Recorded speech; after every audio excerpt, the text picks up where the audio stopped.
describe for people that don't know the difference between hemp and the subject of many of the Colorado and Washington state ballot initiatives, marijuana. What's the difference between the two? The main difference is when you smoke hemp, if you were stupid enough to smoke it, you will not get high. There's no THC in hemp. Hemp is strictly an industrial plant that makes 50,000 industrial products, and marijuana it's for medicinal purposes and for recreational purposes. Okay, so we've got the difference that hemp is an industrial product. Why can't we grow hemp currently? How did that come about? You know, that's a real good question. It is totally absurd that American farmers cannot grow hemp. This product is amazing what it can do in a whole range of areas. And they made it illegal.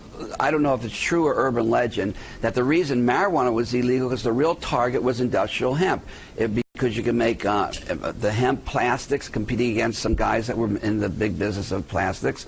The hemp paper is much more easily available, and it was competing against Hearst's big paper concerns. So they lumped it all together with marijuana, and that's how it became illegal. Not because marijuana was making people high and they didn't like it. It was because the target, the real target, was industrial hemp with its many applications. All right, so hemp gets caught up in the same net and put under the same jurisdiction as marijuana. Let's fast forward now to the Farm Bill, which the President just signed in Michigan, allowing states that have laws regarding hemp production, industrial hemp production and growing, that it is now consistent with federal law. What does that tell you about the direction of federal law? Well, that is an unbelievable moment in the history of industrial hemp. We are about to start a clean American industrial revolution with the passage of the Farm Bill. So we don't have to import massive amounts of hemp protein or hemp fibers or hemp fabrics or hemp seeds from China and Canada and Romania and Russia. We can actually grow it here, and the economic benefit is going to be in the billions of dollars to Americans. All right. Now, Bruce, tell us, what is Hemp Inc.? Hemp Inc. is a publicly traded company that focuses on industrial hemp and all the varieties of products that you can make with it. We have a lot of different divisions. We have a nutritional division, which makes, hemp seeds and hemp protein are classified as superfoods. So we have those. We have hemp textiles. I'm wearing a hemp t-shirt. This is hemp rope.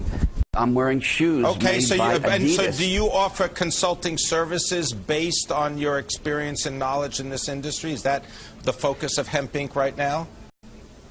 It's not. It's the focus. It's the fastest growing, most flexible, and most profitable division of our company because of our vast knowledge of this industry since I was basically 16 years old. Okay. Now, I got to ask you, though, on a personal basis, going back, you mentioned being 16 years old. You also spent some time at the courtesy of the government in a way that, well, you were incarcerated. Tell us a little bit about that. Yeah, the media dubbed me the king of pot because I was the largest marijuana smuggler in West Coast history. And your Trish Reagan did a story called, a documentary called Marijuana Inc., which featured my smuggling career. For the benefit of being the king of pot, I got to spend 9 years in federal prison. And fast forward to today, that experience, that benefit of the knowledge of medical marijuana and industrial hemp has served me very well in the public sector. Okay. Now, having said that, the company, Hemp Inc., one of the reasons that we note it is because it's been so heavily traded. There's been a lot of volume. People can describe stocks of this size as being penny stocks. Are you surprised, and are you at least concerned about the increase of volume in the trading of your stock? Not really. There's 32 publicly traded companies in the medical marijuana and hemp. We're the only hemp guys out there. And if you look at 5 years ago when I started the first publicly traded company in this sector, Medical Marijuana Inc., we had a spike. We had a runaway stock then. And if you look at every spike that happened because Eric Holder said they're not going to bother the states because the elections were coming, it legalized it in 2 states. Sanjay Gupta came on and was a proponent for medical marijuana. Each of those things causes a spike in all of them. We all go spike up the same time, and then we come down, level off, a typical market correction. So if you look at the spikes, they went higher and closer together until January 2nd of this year. We hit what's known as a tipping point. The lights went on in America, and they said, this industry is here to stay, and it is just a feeding frenzy for all 32 of the medical marijuana and hemp stocks. Would you be a long-term investor? I mean, obviously you work for the company, it's your company. You're going to hold on to your stock for a while?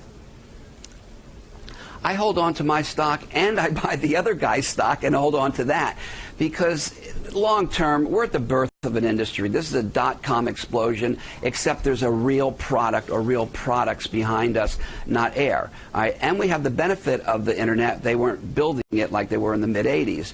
So this is a long-term. We have about 4 years of massive growth, a long-term sustained growth curve, and about 3 years of consolidation. That's my take on it.